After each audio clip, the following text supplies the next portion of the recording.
Hey everybody, Debbie DuBois here again for another video. It's interesting that this video is going to be talking a little bit about rewriting stories. And I say it's interesting because I actually am rewriting this video and it's a new story I'm writing. I did a video just 2 days ago and it was, I don't know, about 30 minutes. And when I was done, I had published it up to YouTube and it's just something was gnawing at me. Like it just wasn't right. Like there was just something about it that wasn't right. And I went back to look and I asked a couple people and I realized there really were some things that were not right about it. And what was interesting is it was about rewriting.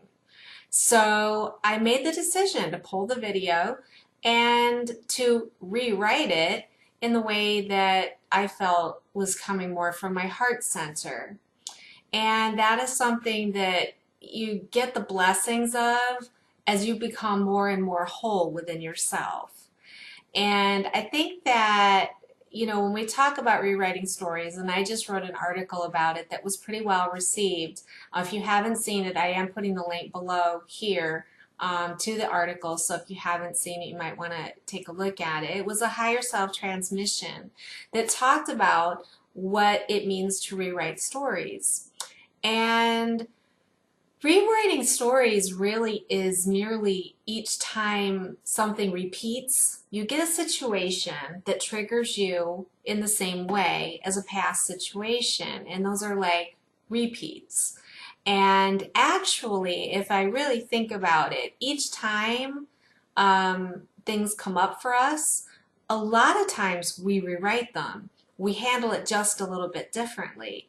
And but I know that in the past I've handled things the same over and over and over again because we run these programs in patterns that kind of are so ingrained into us. I believe that comes from our DNA imprints that we come in through our cellular bodies, our lineage, and as we float into this body and we live our life in this body, we're kind of programmed. And then I think we've got external programs, of course, that come in from parents and TV and all of those things. So there's a bunch of programs that have to be released. And once we really start working on the release, which is all the triggers, and I've talked a lot about triggers, the releasing of triggers, and the especially right now during the Lionsgate, the intense emotions. I mean, over the last couple of days, I've had some repeats of huge, huge issues from the past that I really thought were gone, emotions coming up to surface. So even, as you step more and more into your wholeness, there's still new levels to that onion that need to be peeled away, purging that needs to be done. The more and more you step into your wholeness, the more tools you have in your toolbox to rewrite programs. So, and I want to say rewriting programs, it might not exactly be the right way to say it, but you rewrite your experience in the way that you wish to experience it from that particular perspective. So as you go higher and higher and higher up in your perspective, the choices for what you want the outcomes to be become completely different.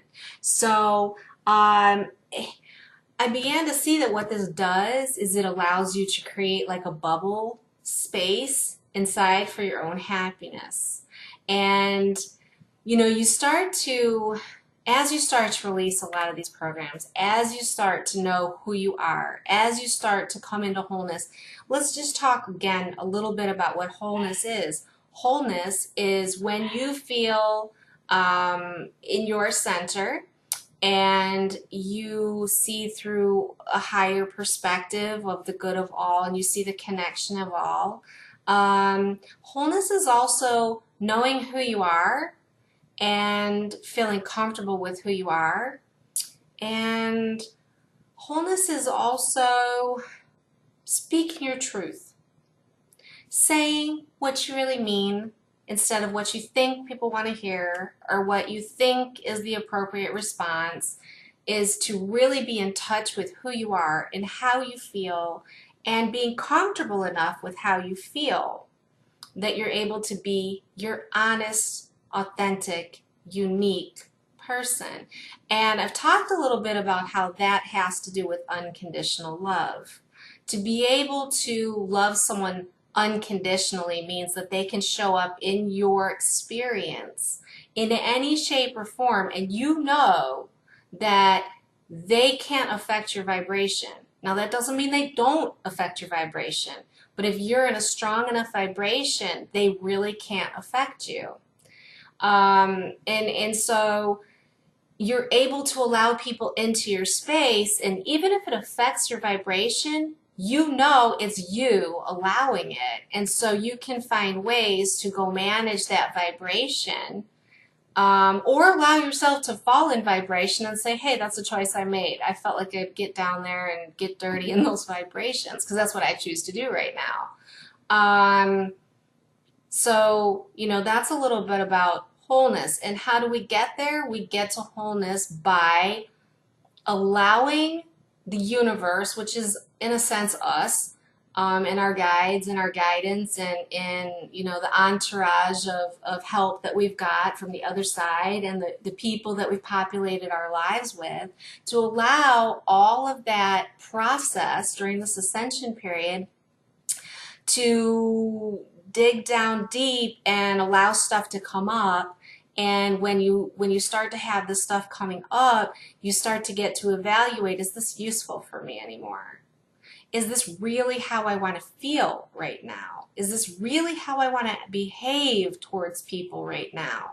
In other words, we start really taking a good look at who we are and what we're doing here. And as things come up, we find ways to say, no, I don't want to do this way anymore. I don't want to do that. So it's a clearing process. It's a clearing process. I want to say it's like recalibration. And why is that happening? It's happening because we've got a lot of light codes coming in. We've got natural light codes coming in through the sun, through the central sun. And so the light codes are affecting the physical bodies. There's a lot of other things that affect us. There's all kinds of light encoding in songs, in music, in poetry,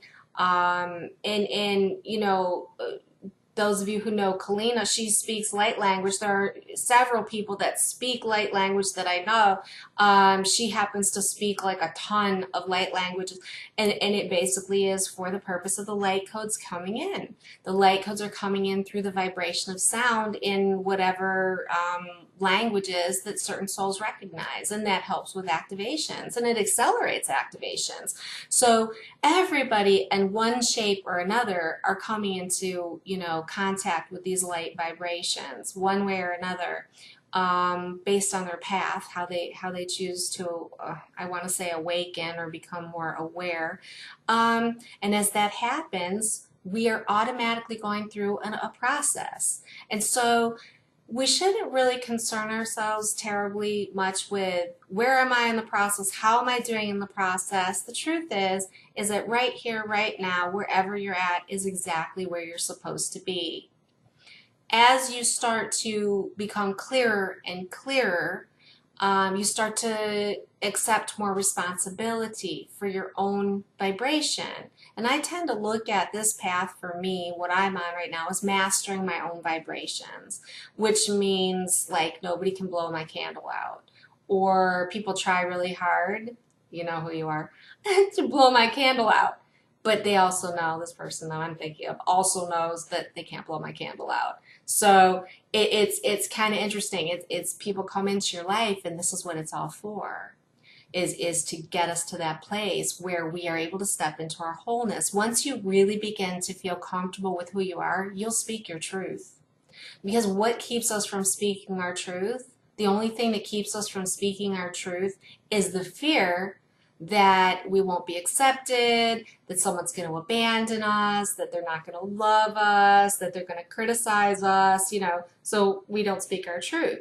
Now, I've also heard, on the other hand, especially you divine feminine, actually I want to say, no, that's not fair. It's not just the divine feminine. I know of masculine that are doing the same. A lot of them, actually. Right now, we're going through a period of time where people are really saying what they feel. And they're raising their voices. And they're saying, this is how I feel. This is where I'm at. it's almost like that overreaction to not having a chance to say what you feel. And then all of a sudden you say, I'm going to say how I feel. And then everything comes out like, ah.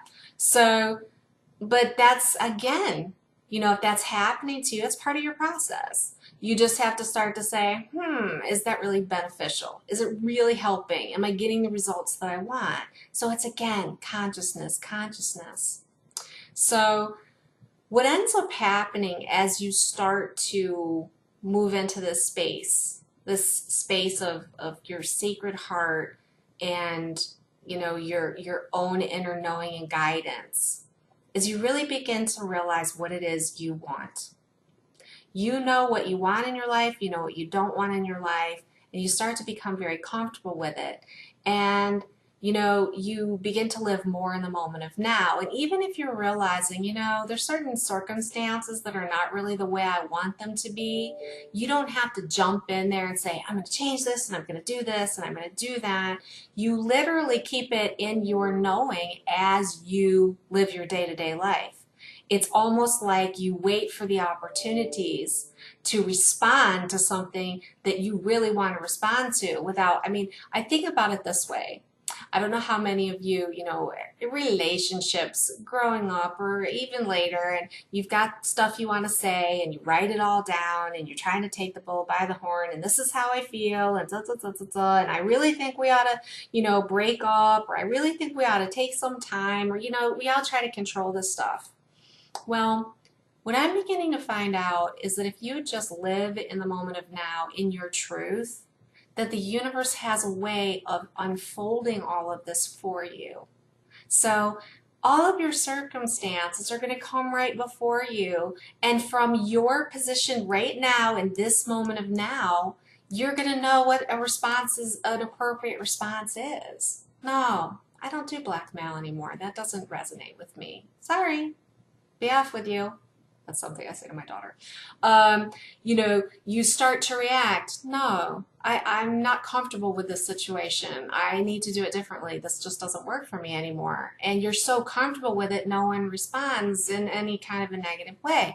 In other words, once you're very comfortable within yourself, and this happens through the process, then you're going to find that everybody else is comfortable too.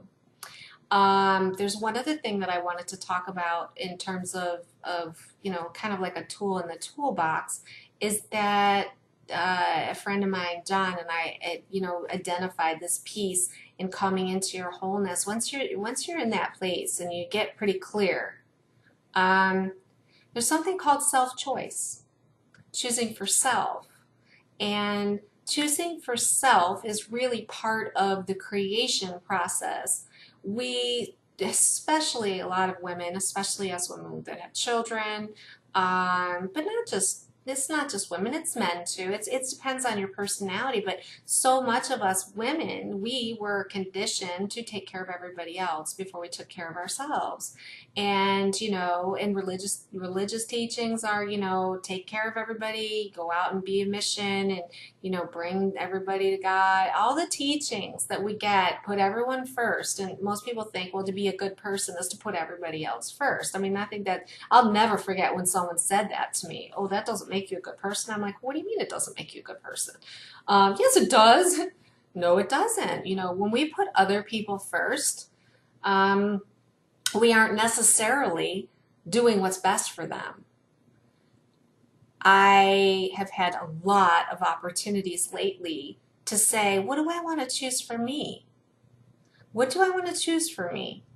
And it's so interesting because as I started to realize these choices that we make for ourselves, when we make them from our heart center and we're at peace with them, so is everybody else. And I had a reflection of that after I had realized that within 24 hours, my mom is going through some medical problems, and I really felt like I needed to go there and see her. And we were talking on the phone, and I had been having a kind of a rough day. And she said, listen, she says, I want you to choose what you want to do right now, because what you want to do is really going to make me happy, because you don't often just do what you want to do. So please do what you want to do. And I thought, ding, there's the confirmation. You know, I was feeling, oh, I got to do this. When we choose what's right for us, we choose what's right for all those other people, and we are taught completely different. We're taught be selfish. We're taught that is selfish to do that, to put yourself first. And there's a lot of people right now. I did a huge clearing for this when we were in Chicago about, you know, people serving and serving and serving everybody else, but they're not taking care of themselves. If you don't take care of yourself, nobody else is going to do it for you. And if you don't make decisions that feel right in your heart, then nobody else is going to do that for you. You're not going to be really doing what you're supposed to be doing if you're not doing those decisions for yourself. Because in essence, you're living your life for other people. And when you live your life for other people, you're not necessarily helping them. You may actually be hindering them. So it's all part of the self-love, coming into your wholeness, becoming more of your authentic being.